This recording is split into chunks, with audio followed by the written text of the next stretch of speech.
Bud Light grifting its way back to the top. The story about Bud Light being back in the UFC. So I'm not sure what the UFC is doing or what's really going on there, but I think this is really indicative of the problems we are facing in the fiat legacy debt-based monetary system. When you have an endless currency printing machine behind you to spread propaganda, there is no limit of idiocy that you can't touch. Period. End of story. Video done.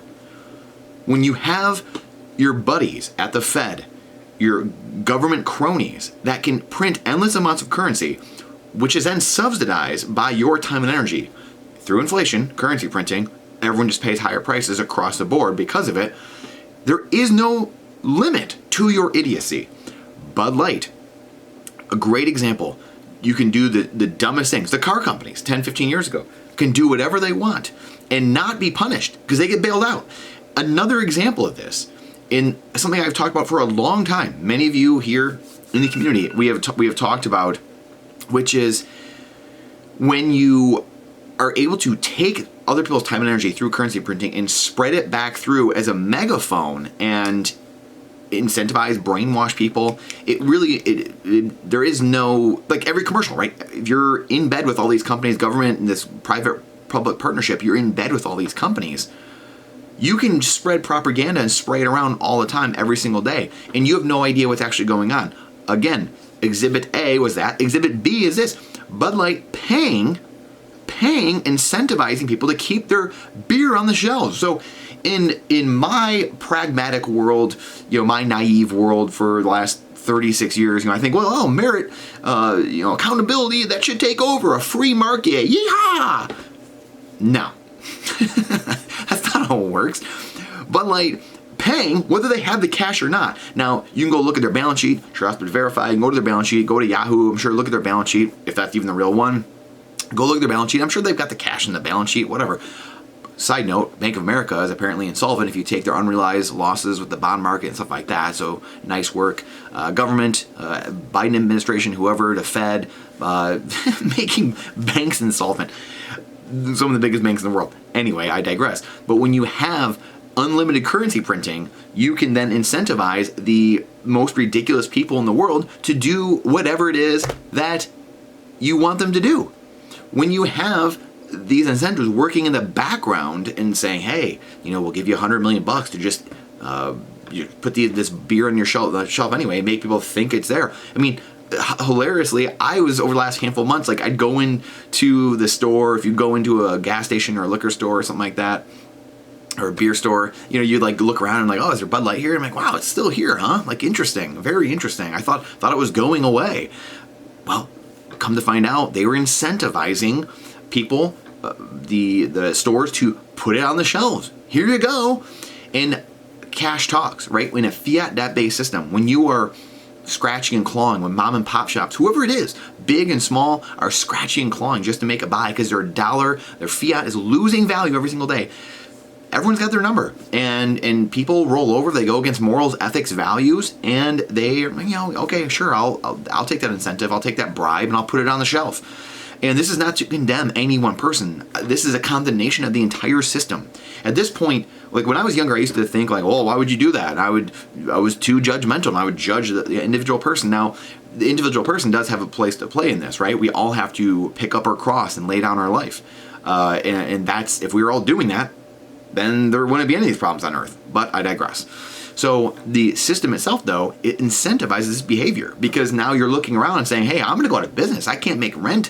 My family's not going to eat this month. And this guy down the street's doing whatever, and he's beating me because he just does whatever. He just sells the soul to the devil, sells the soul to the fiat currency printer, to the government, to the local government, and he just does whatever, and I'm losing. Been there. I've been there. Not as a local brick and mortar store, but having businesses and seeing other people just doing whatever, doing the dumbest things and getting away with things. And you just look around like, what is going on right now? So here we are. An unbelievable, as Nolan Bowerly talks about it, defunding the brainwashers. What Bitcoin does, this is not financial advice. This is freedom advice. Whether the Bitcoin's up, great. It's up double this year. Best performing asset by a matter of 4 or 5-fold. And this is going to continue happening. It went down last year. It's going to go up this year. It's going to keep going up and to the right over time because we know fiat is guaranteed to go to zero over time. So we know it's inverse. But you have to defund the brainwashing mechanism, which is school, academia, media, Hollywood. If you can't take the money back into the hands of the people, the issuance of money, which belongs in the people's hands, not in government's hands. Just side note here, like FYI. Our founding fathers wrote about it here in America. The government aren't supposed to. We just take it as like, oh, they're supposed to have the power to issue the money. No, they're not. Don't let anyone lie to you and tell you otherwise. Go read history. Go read the journals. Go read what the founding fathers were talking about. Go read just history in general and seeing what happens when governments take over the power of issuing currency. Here we are. We have to defund the brainwashing mechanisms. Period. That's the best way you could put it. Defunding the brainwashing mechanisms. So how are we going to do that? Well, by putting the issuance of money back in the hands of the people. Bitcoin is the only way I know to do that. I came from gold and silver. I saw the political world, the fiat world. I then went to gold and silver, and then I saw Bitcoin and studied enough and realized, oh my goodness, this is the only path that there is, and it's following the money. Really at the end of the day, we can argue whatever about the money, about what it is, but we all have to understand that the money is how they're doing this. The central banking, the Communist Manifesto, right? The fifth plank of the Communist Manifesto, breaking the money, the central banking system is the root of all evil. That is the root of evil. That is what is perpetuating all of this discord. Wars are bankers' wars. The war's a racket, right? You can go on and on with all these euphemisms and analogies or cliches.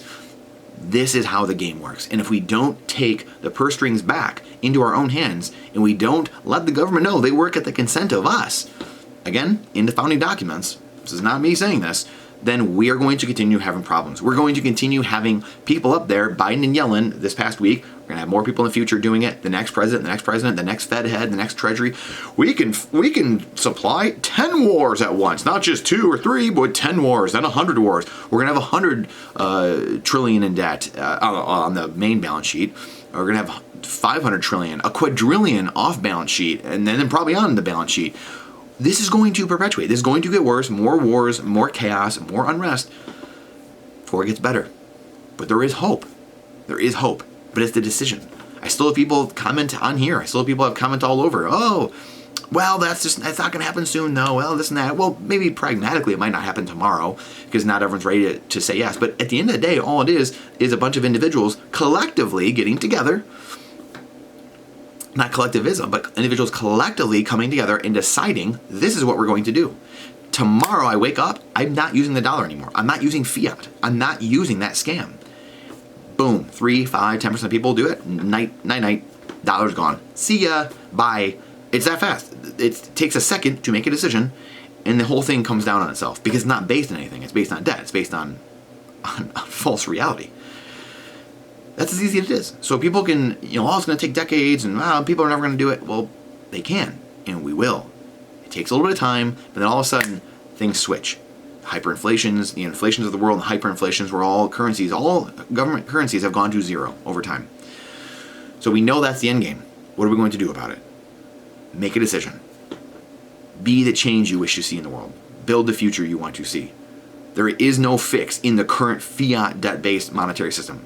Believe me, I've been there, and I've talked to, for 20 years I studied this, and I've talked to many, many more people that are much smarter than me, that have been studying it much longer than me, from literal billionaires, Michael Saylor, talked to him, all the way down to multi-millionaires, decamillionaires, whatever, and there are people everywhere that see the same thing. It's unfortunately a small nascent group right now, but it is growing, and we're seeing more and more people wake up to the reality of fiat and the disaster that it is. So make the decision.